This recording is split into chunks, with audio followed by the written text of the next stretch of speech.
আসসালামু আলাইকুম। শততাজ কুকিংয়ে সকলকে স্বাগতম। আজকে নিয়ে আসলাম লেয়ার মুরগি বা শক্ত মুরগি ভুনা। প্রথমে সাদা গোলমরিচ, কালো গোলমরিচ, দারচিনি, এলাচ, লবঙ্গ, মৌরি, জিরা, তেজপাতা, ধনিয়া, গোটা ধনিয়া, স্টার অ্যানিস, একটু জয়ফল, জয়ত্রী এভাবে শুকনো খোলায় 2-3 সেকেন্ড তেলে গুঁড়ো করে নেব।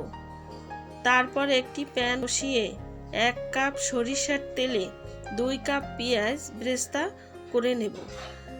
তারপরে গোটা 2-3টে লবঙ্গ, এলাচ আর 2-3 টুকরো দারচিনি দিয়ে ভালো করে বেরেস্তা করে নেব পেঁয়াজ।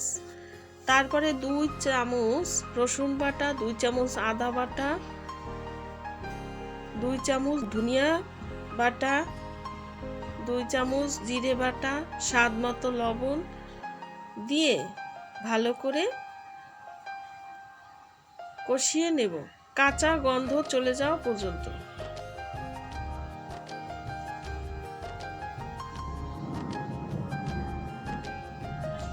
যখন এভাবে একটু তেল ছেড়ে আসবে তখন 2টো বড় সাইজের টমেটো এভাবে আমি মিক্সিতে পেস্ট করে নিয়েছি সেটি দিয়ে দেব এবং সেটা ভালো করে মশলার সাথে কষিয়ে নেব কাঁচা গন্ধ চলে যাওয়া পর্যন্ত। তারপরে 2 টেবিল চামচ লাল মরিচের গুঁড়ো আর 1.5 টেবিল চামচ হলুদ গুঁড়ো দিয়ে ভালো করে কষিয়ে নেব।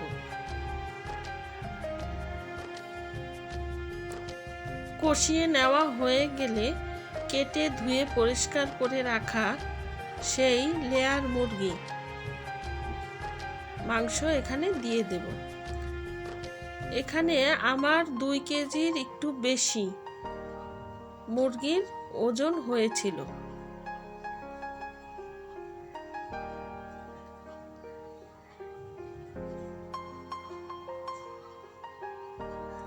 দুই কেজি মুরগির মাংস এখানে আছে। তারপরে ভালো করে মশলার সাথে নেড়েচেড়ে নেব।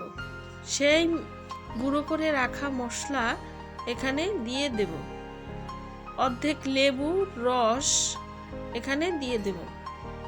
তারপরে আবারও ভালো করে মাংসের সাথে সব মশলা মিশিয়ে নেব। মিশিয়ে নেওয়া হয়ে গেলে ঢেকে রাখবো 20 মিনিটের জন্য। 20 মিনিট পরে ঢাকনা তুলে ভালো করে নেড়েচেড়ে নেব।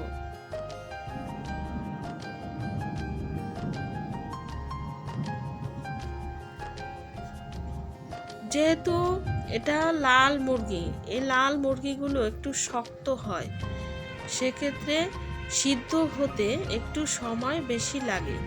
তাই এখানে আমি প্রায় 4 কাপ গরম পানি দিয়ে দেব।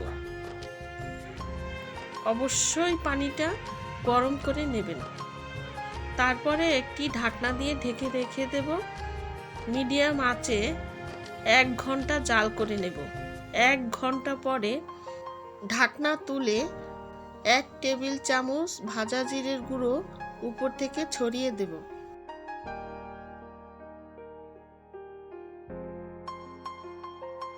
তারপরে ঢাকনা দিয়ে আবারও একটি নেড়েচেড়ে জাল করে নেব। আমি এই পর্যায়ে নামিয়ে নেব। তৈরি হয়ে গেল দারুণ মজার লেয়ার মুরগি অথবা ডিম পাড়া মুরগি ভুনা।